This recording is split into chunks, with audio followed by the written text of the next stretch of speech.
ಆ ಮಣ್ಣಿನ ಕಣಕಣದಲ್ಲಿ ಸಾವಿರ ಸಾವಿರ ಬಣ್ಣ ಇದೆಯಲ್ಲ, ಆ ಬಣ್ಣವನ್ನು ಅವರು ಮತ್ತೆ ಮತ್ತೆ ಎಂಜಾಯ್ ಮಾಡ್ತಿದ್ರು. ಅದು ಕಷ್ಟ ಅಂತ ಅಂದ್ಕೊಂಡಿದ್ದೆ, ಬಟ್ ಮಕ್ಕಳು ಅದ್ಭುತವಾಗಿ ಅದಕ್ಕಿಂತ ಸ್ಪೀಡಾಗಿ ಎಲ್ಲವನ್ನು ಕೂಡ ಬಹಳ ಸ್ಪೀಡಾಗಿ. ನಾನು 62 ಶಾಡೋ ಪ್ಲೇಯನ್ನು ಆ ಕಾಲದಲ್ಲಿ, ಈಗ 92 ಪ್ರಾಕ್ಟೀಸಲ್ಲಿ, ಆ ಮಕ್ಕಳು ಅದಕ್ಕಿಂತ ಸ್ಪೀಡ್ ಅಂತ. ನನಗೆ ಒಂದು ವೇಳೆ PUC ಯಲ್ಲಿ ಬರೀ ಸೈನ್ಸ್ ಓದ್ಕೊಂಡೇ ಓದೋದಿದ್ರೆ ನನಗೆ ಈ ಒಂದು ಸಾಮರ್ಥ್ಯ ಬರ್ತಾ ಇರಲಿಲ್ಲ. ರಂಗ ಶಿಕ್ಷಣ ಈ ಪೊಲೀಸ್ ಮಾಸ್ಟರಲ್ಲಿ ಆರಂಭ ಆದದ್ದು ಮಣ್ಣಿನಿಂದ. ಮಣ್ಣನ್ನು ಕಲಿಸಿ ಗಿಡಕ್ಕೆ ಪಾತಿ ಮಾಡುವ, ಗಿಡಕ್ಕೆ ದಂಡೆ ಕಟ್ಟುವ ಕಲೆಯನ್ನು ಮಕ್ಕಳು ಎಷ್ಟು ಚಂದದ ತೆರೆದ ಗಣ್ಣಿನಿಂದ ಅದನ್ನು ಆಸ್ವಾದನೆ ಮಾಡ್ತಾ ಇದ್ರು ಅಂದರೆ, ಆ ಮಣ್ಣಿನ ಕಣಕಣದಲ್ಲಿ ಸಾವಿರ ಸಾವಿರ ಬಣ್ಣ ಇದೆಯಲ್ಲ, ಆ ಬಣ್ಣವನ್ನು ಅವರು ಮತ್ತೆ ಮತ್ತೆ ಎಂಜಾಯ್ ಮಾಡ್ತಿದ್ರು. ಆ ಮಣ್ಣಿನಲ್ಲಿ ಪಾತಿ ಕಟ್ಟಿದ ನಂತರ ಅಲ್ಲೇ ಪಕ್ಕದ ಹೊಳೆಯಲ್ಲಿರುವ ನೊರಜುಕಲ್ಲು ಪೆಬಲ್ಸ್, ಅದನ್ನು ತಂದ ಶೃಂಗಾರ ಮಾಡುವ ರೀತಿ, ಇದೆಲ್ಲ ಗೊತ್ತಿಲ್ಲದ ಹಾಗೆ ಆ ಮಕ್ಕಳಿಗೆ ನೀನೆಲ್ಲ ವೇಸ್ಟು ಅಂತ ಹೇಳುವ ಮಕ್ಕಳು ನಾನೇ ಬೆಸ್ಟು ಆಗಲಿಕ್ಕೆ ಆರಂಭ ಆದರು. ಇದರಲ್ಲಿ ನನ್ನ ಹೆಗ್ಗಳಿಕೆ ಇರಲಿಲ್ಲ. ಜೀವನ ಅನುಭವದಲ್ಲಿ ಭಂಡಾರ್ಕರ್ಸ್ ಕಾಲೇಜಿನ ಆರಂಭದಲ್ಲಿ ನನಗೆ ಕಲಿಸಲ್ಪಟ್ಟಂತಹ ರಂಗ ಶಿಕ್ಷಣವೇ ಕಾರಣವಾಗಿತ್ತು. ಜೊತೆಗೆ ಪೊಲೀಸಲ್ಲಿ ಅನಿಸ್ತದೆ, ಈ ನೈಟ್ ಡ್ಯೂಟಿ ಟೈಮಲ್ಲಿ ನಡ್ಕೊಂಡು ಹೋಗಬೇಕು ರೈಫಲ್ ಹಾಕ್ಕೊಂಡು, ಆಗ ಅಲ್ಲಿ ಕಾಣ್ತದಲ್ಲ, ಶಾಡೋ ಪ್ಲೇ ಮಾಡೋದು ಕಲ್ತಿದ್ದೆ. ಶಾಡೋ ಪ್ಲೇಯನ್ನು ಮಕ್ಕಳಿಗೆ ಯಾಕೆ ಕಲಿಸಬಾರ್ದು? ಅದು ಕಷ್ಟ ಅಂತ ಅಂದ್ಕೊಂಡಿದ್ದೆ, ಬಟ್ ಮಕ್ಕಳು ಅದ್ಭುತವಾಗಿ ಅದಕ್ಕಿಂತ ಸ್ಪೀಡಾಗಿ ಎಲ್ಲವನ್ನು ಕೂಡ ಬಹಳ ಸ್ಪೀಡಾಗಿ. ನಾನು 62 ಶಾಡೋ ಪ್ಲೇಯನ್ನು ಆ ಕಾಲದಲ್ಲಿ, ಈಗ 92 ಪ್ರಾಕ್ಟೀಸಲ್ಲಿ, ಆ ಮಕ್ಕಳು ಅದಕ್ಕಿಂತ ಸ್ಪೀಡ್ ಅಂತ. ಅದನ್ನು ನಾವು ರಂಗದಲ್ಲಿ ಬಳಸ್ಕೊಂಡೆವು. ನಾನು ತಲೆ ಕೆಳಗಾಗಿ, ಅಹಂಕಾರ ಅಂತ ಭಾವಿಸಬಾರ್ದು, ತಲೆ ಕೆಳಗಾಗಿ ಇನ್ವರ್ಟೆಡ್ ಮಿರರ್ ರೈಟಿಂಗನ್ನು ಬರೀತೇನೆ. ಮಕ್ಕಳಿಗೆ ಕಲಿಸುವ ಪ್ರಯತ್ನ ಮಾಡಿದೆ. ನಂಬಲಾರ್ರಿ, ಅಥವಾ ವಿಡಿಯೋದಲ್ಲಿ ನೋಡ್ಬೋದು ನೀವು, ಮಕ್ಕಳು ನೋಟ್ಸನ್ನು ತಲೆ ಕೆಳಗಾಗಿ, ನಾನು ನೋಟ್ಸ್ ಕೊಡ್ತಾ ಇದ್ದರೆ ನೋಟ್ಸನ್ನು ತಲೆ ಕೆಳಗಾಗಿ ರೈಟಿಂಗ್ ಸ್ಪೀಡಲ್ಲಿ ಬರೀತಾ ಇದ್ದಾರೆ. ಇದೆಲ್ಲವನ್ನು ನಾವು ರಂಗದಲ್ಲಿ ಬಳಸ್ಕೊಂಡ್ವಿ. ಅದರ ಪರಿಣಾಮವಾಗಿ 2016ನೇ ಇಸ್ವಿ ಜನವರಿ 26ನೇ ತಾರೀಕು ನಮ್ಮ ಶಾಲೆಯಲ್ಲಿ ಒಂದು ನಾಟಕವನ್ನು ಮಾಡಿದೆವು. ವಿಶ್ವವಿಜೇತ ವಿವೇಕಾನಂದ. ಒಂದು ನಾಟಕಕ್ಕೆ 13 ರಂಗ ಮಂಟಪ, ಸೈಕಲ್ ಸ್ಟ್ಯಾಂಡ್ ಒಂದು ರಂಗಮಂಟಪ, ಟೆರೇಸ್ ಒಂದು ರಂಗಮಂಟಪ, ಮಕ್ಕಳ ಚಪ್ಪಲಿ ಇಡುವ ಸ್ಟ್ಯಾಂಡ್ ಅದು ರಂಗಮಂಟಪ. ಹೀಗೆ ಈ ರೀತಿಯ ಸ್ಟೇಜನ್ನು ಮಾಡಲಿಕ್ಕೆ ಟ್ರೈ ಮಾಡಿದೆವು. ನನ್ನ ಆಸಕ್ತಿ ಆದ್ದರಿಂದ 4 ವಿದ್ಯಾರ್ಥಿಗಳು ಸ್ಟೇಟ್ ಲೆವೆಲಿಗೆ, ಅದರಲ್ಲಿ 2 ವಿದ್ಯಾರ್ಥಿಗಳಿಗೂ ನ್ಯಾಷನಲ್ ಲೆವೆಲ್ಗೆ, ಅದೇ 2 ವಿದ್ಯಾರ್ಥಿಗಳು ಜಪಾನ್ನ ಇಂಟರ್ನ್ಯಾಷನಲ್ ಲೆವೆಲ್ಗೆ ಹೋಗಲಿಕ್ಕೆ ಕಾರಣವಾದದ್ದು, ನನಗೆ ಬೇಸ್ ನೀಡಿದ್ದು ಈ ರಂಗ ಅಂತ ಹೇಳ್ತಾ, ಜೀವನ ನನಗೆ ಕಲಿಸಿದ ಶಿಕ್ಷಣವನ್ನು ಜೀವನ ಶಿಕ್ಷಣವನ್ನಾಗಿ ಮಾರ್ಪಡಿಸುವ ದಾರಿಯಲ್ಲಿದ್ದೇನೆ. ಇದು ನನ್ನ ಅಂಬೆಗಾಲು, ಆರಂಭದ ಹೆಜ್ಜೆ ಅಷ್ಟೇ. ನಾಟಕ ಬರೆಯಲಿಕ್ಕೆ ನೀವು ಹೇಗೆ ಬರೀಬಹುದು ಅಂತೇಳಿ ತುಂಬ ಕಷ್ಟ ಏನಿಲ್ಲ. ಅದನ್ನು ನನಗೆ ನನ್ನ ಗುರುಗಳೇನಿದ್ದಾರೆ ಹೈಸ್ಕೂಲಲ್ಲಿರುವಾಗ, ನಿರ್ಮಲ ಹೈಸ್ಕೂಲಲ್ಲಿ ಕನ್ನಡ ಸರ್ ಇದ್ದರು, ಚಂದ್ರಶೇಖರ್ ಕದ್ಲಾಯ ಸರ್ ಅಂತ. ಅವರು ನಮಗೆ ಏನು ಮಾಡ್ತಾಯಿದ್ರು ಅಂತ ಹೇಳಿದರೆ, ವಾರಕ್ಕೊಂದು ಗದ್ಯ ಭಾಗ ಕನ್ನಡ ಟೆಕ್ಸ್ಟ್ ಬುಕ್ನ ಪಾಠ ಏನಿದೆ ಅದನ್ನು ಸಂಭಾಷಣೆ ರೂಪದಲ್ಲಿ ಬರ್ಕೊಂಡು ಬನ್ನಿ ಮಕ್ಕಳೇ ಅಂತ ಹೇಳ್ತಾಯಿದ್ರು.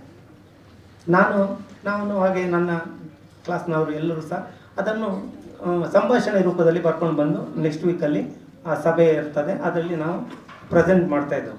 ನನಗೆ ಆವಾಗ ನಮ್ಮ ಕೆದ್ಲಾಯ ಸರ್ ಏನು ಹೇಳಿಕೊಟ್ಟಿದ್ದಾರೆ, ನಮಗೆ ವರ್ಕ್ ಕೊಟ್ಟಿದ್ದಾರೆ, ಅದು ನನಗೆ ಈಗ ಸಹಾಯ ಆಗ್ತಾಯಿದೆ.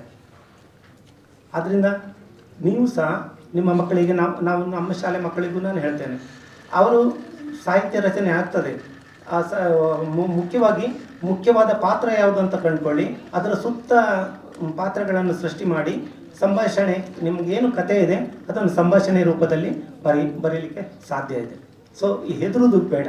ನನ್ನ ನಂತರದ ಇನ್ನೊಂದು ನಾಟಕದಲ್ಲಿ ಗುಂಡ ಬಂದ ಗುಂಡ ಅಂತ, ಅದು ಸ್ಕೂಲ್ ಡೇಗೆಲ್ಲ ಮಾಡಿ, ಸ್ಕೂಲ್ ನೋಡಿ ಏನು ಟೀಚರ್ಸ್ ಇದ್ದೀರಿ ನೀವು ಪ್ರತಿ ಟೀಚರ್ ಜಾಬ್ ಒಂದು ಸ್ಪೆಷಲ್. ಅದು ನನ್ನ ಅಣ್ಣ ಬ್ಯಾಂಕಲ್ಲಿದ್ದಾನೆ, ಅವನು ಹೇಳ್ತಾನೆ, ನಿಮಗೆ ಚಾನ್ಸ್ ಮಾರೆ, ನಿಮ್ಗೆ ಒಳ್ಳೆ ಮನಸ್ಸಿಗೆ ಖುಷಿ ಸಿಗ್ತದೆ. ನಮ್ಮದು ಯಾಂತ್ರಿಕ ಜೀವನ, ಕೌಂಟ್ರಲ್ಲಿ ಕೂತ್ಕೊಂಡು ದುಡ್ಡು ಲೆಕ್ಕ ಮಾಡೋದು ಅಂತ. ನಮ್ಮ ಕಿಸೆಯಲ್ಲಿ ದುಡ್ಡು ಕಮ್ಮಿ ಇದ್ದರೂ ಸಹ ನಾವು ಖುಷಿಯಲ್ಲಿದ್ದೇವೆ. ಇದೆಲ್ಲ ಬರಿಬೋದು. ಮತ್ತು ಸ್ವಲ್ಪ ನೋಡಿ, ಸಂಗೀತವನ್ನು ನಾವು ಸಹ, ನಾನೀಗ ಹಾಡುಗಾರ ಅಲ್ಲ, ಆದರೆ ಅದನ್ನು ನಮ್ಮದೇ ದಾಟಿಯಲ್ಲಿ ಹೇಳಲಿಕ್ಕೆ ಸಾಧ್ಯ ಇದೆ. ಅದನ್ನು ನೀವು ಪ್ರಯತ್ನಿಸಿ. ಇನ್ನು ತರಬೇತಿ ಕೊಡೋದು ಸಹ ಏನು ಸ್ವಲ್ಪ ಸ್ವಲ್ಪ ನೀವು ಎಲ್ಲಿ ನಾಗೇಂದ್ರ ಪೈ ಸರ್ ಹೇಳಿದಾಗೆ ನಾವು ನೋಡಿದರೆ ಸಾಕು, ಏನೋ ಮಕ್ಕಳಿಗೆ ತರಬೇತಿ ಆಗ್ತಾ ಇದೆ ಅಂತ ಹೇಳಿದ್ರೆ ನಾವು ನೋಡಿದರೆ ಸಾಕು, ನಮಗೆ ಸ್ವಲ್ಪ ನಾಟಕ ಅಂತ ಹೇಳಿದ್ರೇನು, ರಂಗ ಚಲನೆ ಅಂತ ಹೇಳಿದ್ರೇನು ನಮಗೆ ಸ್ವಲ್ಪ ಐಡಿಯಾ ಬರುತ್ತೆ. ಸೊ ಅದನ್ನು ಎಲ್ಲಾದರೂ ನಾಟಕಗಳಿದ್ದರೆ ಅದನ್ನು ನೋಡುವ ಅಭ್ಯಾಸ ಇಟ್ಕೊಳ್ಳಿ, ಆಗ ನಾವು ಸಹ ಬೆಳಿತೇವೆ. ನನಗೆ ಒಂದು ವೇಳೆ PUC ಯಲ್ಲಿ ಬರೀ ಸೈನ್ಸ್ ಓದ್ಕೊಂಡೇ ಓದೋದಿದ್ರೆ ನನಗೆ ಈ ಒಂದು ಸಾಮರ್ಥ್ಯ ಬರ್ತಾ ಇರಲಿಲ್ಲ. ಆದ್ದರಿಂದ ನೀವು ನೋಡುವುದು ಯಾವುದಾದ್ರೂ ಎಲ್ಲಾದರೂ ರಂಗ ಪ್ರದರ್ಶನಗಳಿದ್ದರೆ ನೋಡಿ, ಮಕ್ಕಳ ನಾಟಕಗಳಿದ್ರೂ ಅಡ್ಡಿಲ್ಲ, ಅವ್ರು ಕಲಿಯುವಾಗ ನೀವು ನೋಡಿ, ಆಗ ನಿಮ್ಮ ಏನು ಕೆಲವು ವಿಚಾರಗಳು ನಿಮಗೆ ಸಿಗ್ತದೆ. ನಮ್ಮಲ್ಲಿ ಎರಡೂ ಮೀಡಿಯಮ್ ಇದೆ, ಕನ್ನಡ ಮೀಡಿಯಮ್ ಇಂಗ್ಲೀಷ್ ಮೀಡಿಯಮ್ ಎರಡೂ ಇದೆ ಶಾಲೆಯಲ್ಲಿ. ಸುಮ್ಮನೆ ಒಂದು ಹೀಗೆ ಏನು ಯೋಚನೆ ಮಾಡ್ತಾರೆ ಎಲ್ಲರೂ ಹೇಳಿದರೆ ಇಂಗ್ಲೀಷ್ ಮೀಡಿಯಮ್ನ ಮಕ್ಕಳು ಅಂದರೆ ಒಂದು ಹೆಜ್ಜೆ ಮುಂದೆ ಅಂತ. ಹಾಗೆ ನಮ್ಮ ಶಾಲೆಯಲ್ಲಿ ಯಾರೂ ಎಣಿಸ್ಕೊಳ್ಳೋದಿಲ್ಲ. ಯಾಕೆ ಅಂತ ಹೇಳಿದರೆ PT ಪೀರಿಯಡಲ್ಲಿ ಅವರು ಒಟ್ಟಿಗೆ ಆಡೋದು, ಹಾಗಾಗಿ PT ಪೀರಿಯಡ್ ಸಪ್ರೇಟ್ ಇಲ್ಲ ಅವರಿಗೆ. ಕನ್ನಡ ಮೀಡಿಯಮ್ ಇಂಗ್ಲೀಷ್ ಮೀಡಿಯಮ್ ಒಟ್ಟಿಗೆ ಆಡೋದ್ರಿಂದ ಅದು ಯಾವತ್ತೂ ಅವರು ಭೇದ ಭಾವ ಕಂಡುಕೊಂಡಿದ್ದಿಲ್ಲ. ಆದರೆ ಕನ್ನಡ ಮೀಡಿಯಂ ಮಕ್ಕಳಿಗೆ ಸ್ವಲ್ಪ ಏನೋ ಹಿಂಜರಿಕೆ ಕೀಳರಿಮೆ ಇರ್ತದೆ. ಆ ಮಕ್ಕಳು ಬದಲಾದದ್ದು ಬೆಳೆದದ್ದು ಈ ರಂಗಭೂಮಿಯಿಂದ, ಅದನ್ನು ನಾನು ಕಂಡಿದ್ದೇನೆ. ಪಾಯಲ್ ಅನ್ನುವ ಹುಡುಗಿ, ದೀಕ್ಷಾ ಅನ್ನುವ ಹುಡುಗಿ, ವೀಣಾ ಸ್ವೀಕೃತಿಯ ಬಾಂಧವ್ಯ ಹೇಗೆ ಹೇಳಿದರೆ ನೀವು ಕೃಪಾಕರ ಸೇನಾನಿ ಹೇಳ್ತಿರಲ್ಲ, ಹಾಗೆ ನಾವು ವೀಣಾ ಸ್ವೀಕೃತಿ ಅವ್ರದ್ದು ಹೆಸರು ಒಟ್ಟಿಗೆ ಬರುವುದು ಅದು ಯಾವತ್ತು. ಆ ರೀತಿಯ ಬಾಂಧವ್ಯಗಳೆಲ್ಲ ಬೆಳೆದದ್ದು ಈ ರಂಗಭೂಮಿಯಿಂದಲೇ. ಮತ್ತೊಂದು ಇನ್ನೊಂದು ಹೇಳಬಹುದಂದರೆ, ನಾವು ಎಷ್ಟೋ ಸಲ ನೋಡ್ತೇವೆ ಒಂದು ಯಾವುದೋ ಒಂದು ರೇಡಿಯೋ ಆ್ಯಕ್ಟಿವಿಟಿ ಒಂದು ಡೆಫಿನೇಷನ್ ಬೈ ಹೊಡಿಬೇಕು ಮಕ್ಕಳಿಗೆ, ಇಲ್ಲ ಎಸ್ಕೇಪ್ ವೆಲಾಸಿಟಿ ಒಂದು ಡೆಫಿನೇಷನ್ ರಟ್ಟು ಹೊಡಿಬೇಕು. ಮಕ್ಕಳು ಭಾರಿ ಪ್ರಯಾಸ ಪಡ್ತಾರೆ, ಚೈನ್ ರಿಯಾಕ್ಷನ್ ಕಲೀಲಿಕ್ಕೆ ತುಂಬ ಪ್ರಯಾಸ ಪಡ್ತಾರೆ. ಆದರೆ ಒಂದು ರಂಗಪಠ್ಯವನ್ನು ಈಗ ಭುವನ್ ಮಣಿಪಾಲ್ ನಿಮ್ಗೆಲ್ರಿಗೂ ಪರಿಚಯ, ಚೋರಚರಣದಾಸ ನಾಟಕದಲ್ಲಿ ಇಡೀ ರಂಗಪಠ್ಯವನ್ನು ಒಂದು ದಿನವೂ ಅವನು ಸ್ಕ್ರಿಪ್ಟ್ ಓದದೆ, ಅವನು ಲೀಡ್ ರೋಲು ಒಂದು ದಿನವೂ ಸ್ಕ್ರಿಪ್ಟ್ ಓದಲಿಲ್ಲ, ಇಡೀ ರಂಗಪಠ್ಯ ಅವನಿಗೆ ಬಾಯಲ್ಲಿ ಬರ್ತಿತ್ತು.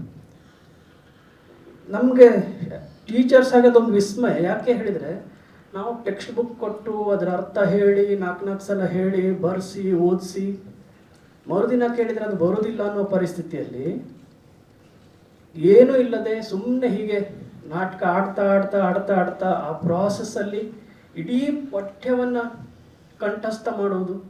ಕಂಠಸ್ಥ ಬಹುಶಃ ಅಲ್ಲ ಅದು, ಅದಕ್ಕೇನು ಹೇಳಬೇಕು ಗೊತ್ತಿಲ್ಲ ನನಗೆ. ಅದು ಅವರದ್ದೇ ಪಠ್ಯ ಆಗಿ ಹೋಗ್ತದೆ. ಆ ಸಾಧ್ಯತೆ ಇರುವುದು ರಂಗಭೂಮಿಯಲ್ಲಿ. ಹಾಗಾಗಿ ಈ ರಂಗ ಚಟುವಟಿಕೆಯಲ್ಲಿದ್ದ ಮಕ್ಕಳು ಕಲಿಕೆಯಲ್ಲಿ ಹಿಂದೆ ಬೀಳಲಿಕ್ಕೆ ಸಾಧ್ಯವೇ ಇಲ್ಲ. ಕಲಿಕೆಯಲ್ಲಿ ಹಿಂದೆ ಬೀಳಲಿಕ್ಕೆ ಸಾಧ್ಯ ಇಲ್ಲ ಇನ್ನೊಂದು ಕಾರಣಕ್ಕೆ, ಅದು ಮಕ್ಕಳಲ್ಲಿ ಆ ಒಳಗೊಳ್ಳುವಿಕೆಯನ್ನು ತಾನಷ್ಟಕ್ಕೆ ಸೃಷ್ಟಿಸಿ ಬಿಡ್ತದೆ. ಅದು ಏನು ಬೇಡ, ಇವತ್ತು ಗ್ರೂಪ್ ಫೋಟೋ ತೆಗೆಯುವ ಸಣ್ಣ ಹುಡುಗಿ ನೀನು ಬರ್ತೀಯ ಅಂದ ಕೂಡಲೇ ಮೇಲೆ ಬಂದಳು, ಈ ಉಳಿದ ಮಕ್ಕಳು ಪಟ್ ಅಂತೇಳಿ ಜಾಗ ಮಾಡಿ ಅವಳು ಅವರ ತಂಡದ ಭಾಗವೇ ಆಗಿ ಹೋದಳು. ಇದನ್ನು ನಾನು ತುಂಬ ಸಲ ಗಮನಿಸಿದ್ದೇನೆ. ನಮ್ಮ ನಾಟಕದ ಮಕ್ಕಳ ಜೊತೆ ನೀವು ಯಾರನ್ನಾದರೂ ಸೇರಿಸಿಬಿಡಿ, ಪಟ್ ಅಂತೇಳಿ ಸೇರಿಕೊಳ್ತಾರೆ.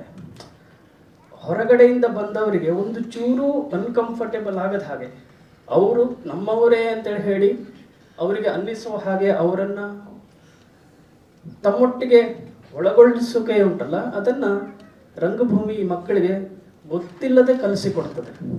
ಹಾಗಾಗಿ ರಂಗಭೂಮಿ ಶಾಲೆಗಳಲ್ಲಿ ತುಂಬ ಅಗತ್ಯ ಅಂತೇಳಿ. ಈ ರಂಗಕಲೆಯ ಮೂಲಕ ಸುಮಾರು 18 ಪ್ರದರ್ಶನಗಳನ್ನು ಆ ನಾಟಕ ಮಾಡ್ತು.